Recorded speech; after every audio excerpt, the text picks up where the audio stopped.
Tonight's the night. Can you believe season 37 of Survivor? And Jeff Probst has been with every single season. Without Jeff Probst, there would be no Survivor. Serious. Right, Jeff Probst? Good morning. Good morning. Now it's official. Now that I'm talking to you guys, I know the premiere is close. Well, no, look, it's the only time you come around is when you want us to talk about your show. Which is fine. We'll take you any way we can get you, Jeff. Hey, congratulations up to season 37. But I mean what I'm saying. I couldn't imagine that show continuing without you. They would have to close the doors. Nah, well, I don't know. It's that format is so good. The idea of being abandoned, forced to rely on each other, strangers, and then voting each other out. If you just don't mess it up, it's a pretty good show. Yeah. But without you, it's not going to work. Sorry. It's like American Idol without Ryan Seacrest. I mean, come on. Like this show without me. That's right. Well, it was weird hearing you guys say that just now. Sometimes I hear it and I go, oh, yeah, season 23. Oh, season 30. But I don't know why. When I just heard you say 37, it took me back to the beginning, and I kind of thought, wow, this is almost like a spoof. Like, we're pretending that the show is still on 37 seasons later, but it actually is. And for me, it still feels as fresh. I'm still as invigorated by it, which is equally weird.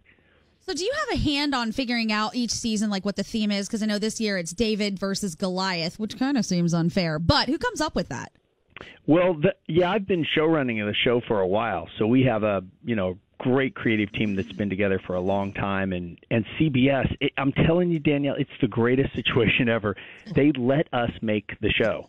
We decided we want to do David versus Goliath, and they have faith in us, and they let us go. And to your point, that's the question of the season of when you say, is it unfair?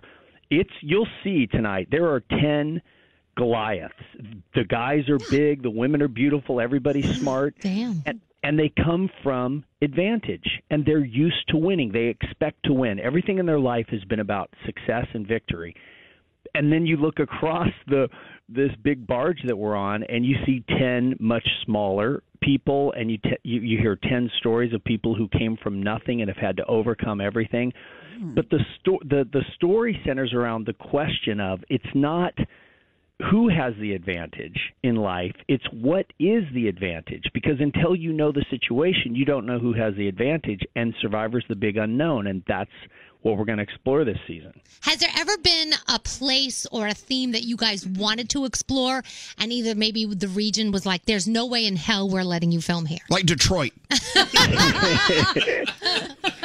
No, the only place we've ever had an issue with was Jordan, but that was our choice because we were scouting it right after 9/11. Right. Literally, we had scouts there, and everybody said, okay, that's not going to work. But otherwise, we've had really good relationships. We bring a lot of money into a community and a lot of awareness, and it's been one of the best parts of the job is living in local communities and working with the locals. Well, tonight's season 37, by the way, debuting on CBS at 8, 7 Central. Where is David and Goliath happening?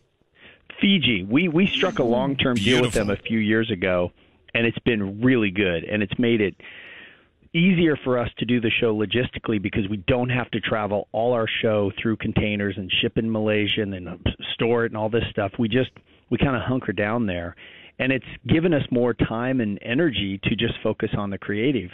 And I think that's, back to the season 37, I do think that's ultimately what's driving it, is that we have this new legion of fans, kids, 8, 9, 10, 11, watching every year. Right. And to them, through their eyes, we're keeping the show fresh because I'm constantly asking kids, what do you like? What do you want to see more of? What are you getting out of this? And I think that family viewing, which is so rare, is key. Yep, I think if kids really had their say, you would do the next Survivor in a pineapple in the sea. Yes.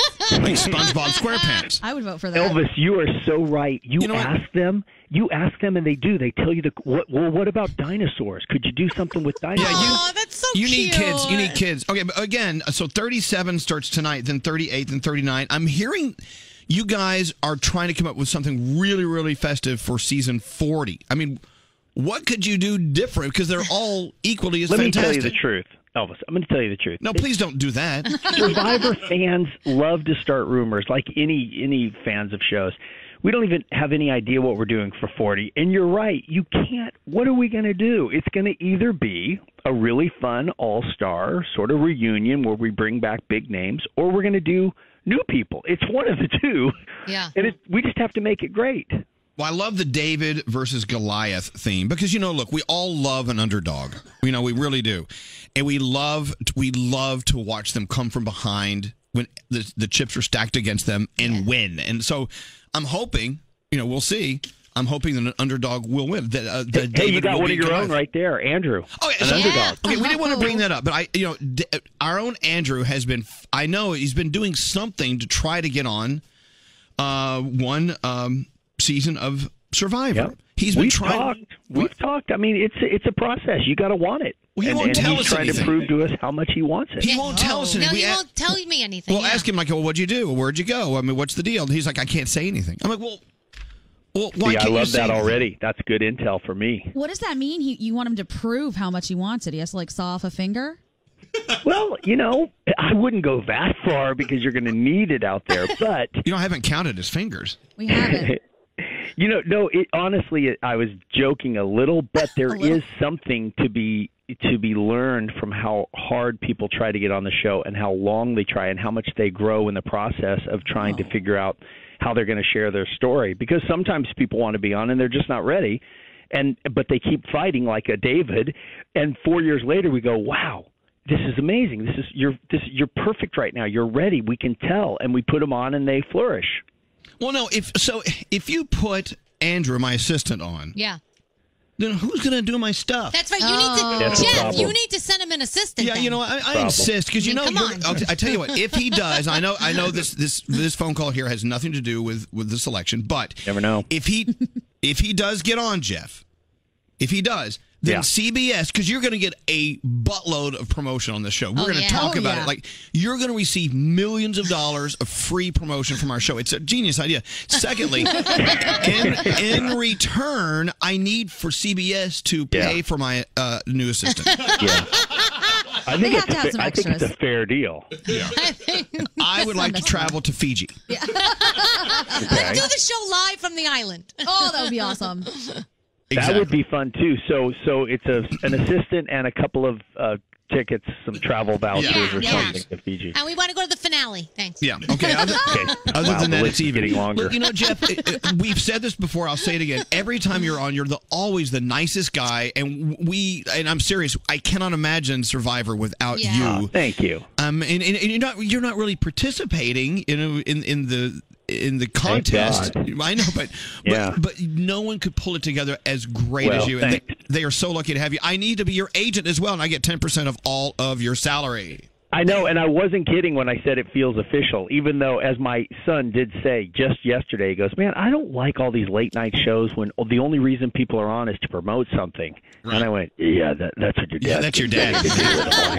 All right, tonight on CBS at 8, 7 Central, we're promoting it.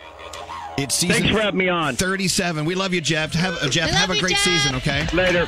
All right, bye-bye.